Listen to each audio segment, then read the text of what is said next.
It's a beautiful country. It's so rich in biological heritage and germplasms that we have. We have enormous number of species of plants and animals which don't exist anywhere else in the world.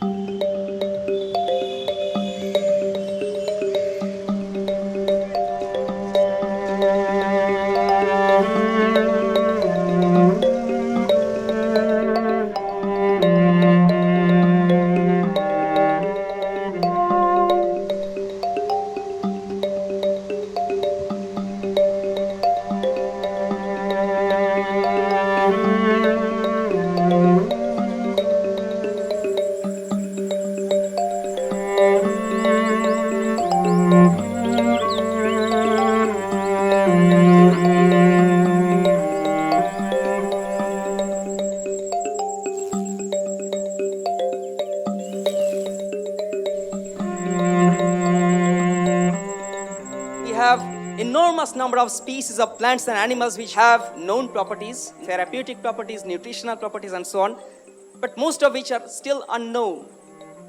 But we have the wealth. We simply don't know how to use them, how to store them, and how to safekeep them. And it's all destroyed just by a handful of greedy people in power. Biopiracy is simply stealing the intellectual property rights of indigenous people and the genetic material which were developed and kept in custody by these folk scientists, I would say, over centuries.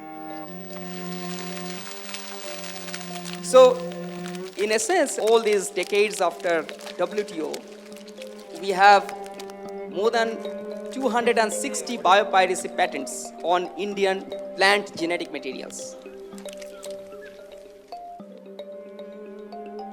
Over these 17 years, I have carried, like a porter, about 20 kg bags of seeds to the doorsteps of the scientists working in different institutions and universities in the entire Eastern India. 18 institutions and laboratories I have visited with the request that you please do all this kind of DNA analysis or the protein banding or the vitamin analysis and so on and so forth, just for the sake of publication so that it becomes a prior public art, and that will immediately prevent any scope of biopiracy.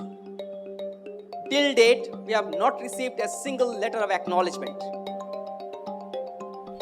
Growing and saving all these rice varieties on my farm is that I also want to protect them from biopiracy by multinational companies. Basmati, for example, has already been patented by a foreign company.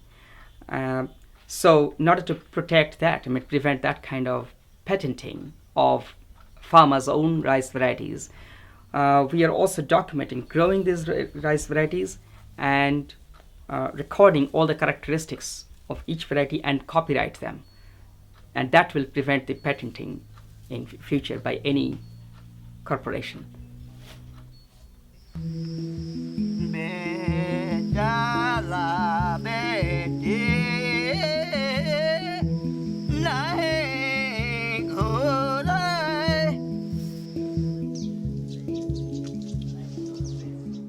So the US Patent Act has one clause 102 which says that nothing can be patented if it is prior public knowledge. That's very common sense and that's acceptable everywhere.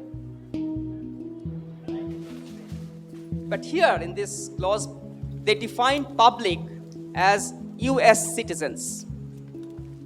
Only US citizens are the public.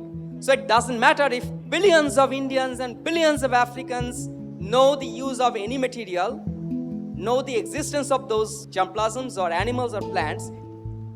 It doesn't matter because the Americans don't know. That's the only reason. The only legal battle that Indian government has won is one single patent on turmeric. But there are still another 3 patents on turmeric which has not yet challenged.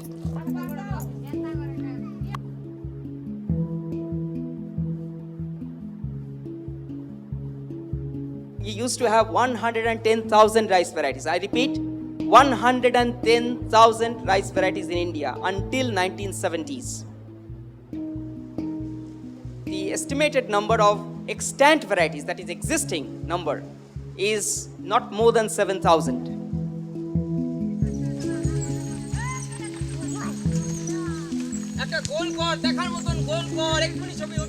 I have a dream treasure, a wealth, a genetic wealth, which nobody else in this country have in his own possession. I have 1,020 indigenous rice varieties, the entire germplasm stock, and there are many varieties and the properties which are yet unimagined by the genetic engineers of the world. And I am sitting with these varieties.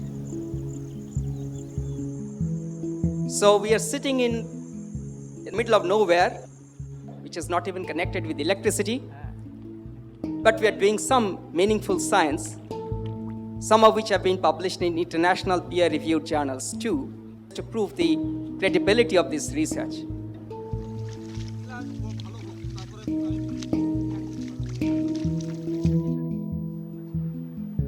So that explains perhaps the meaning of conservation that we achieved. Conservation of the folk rice genetic materials, conservation of those critically endangered species.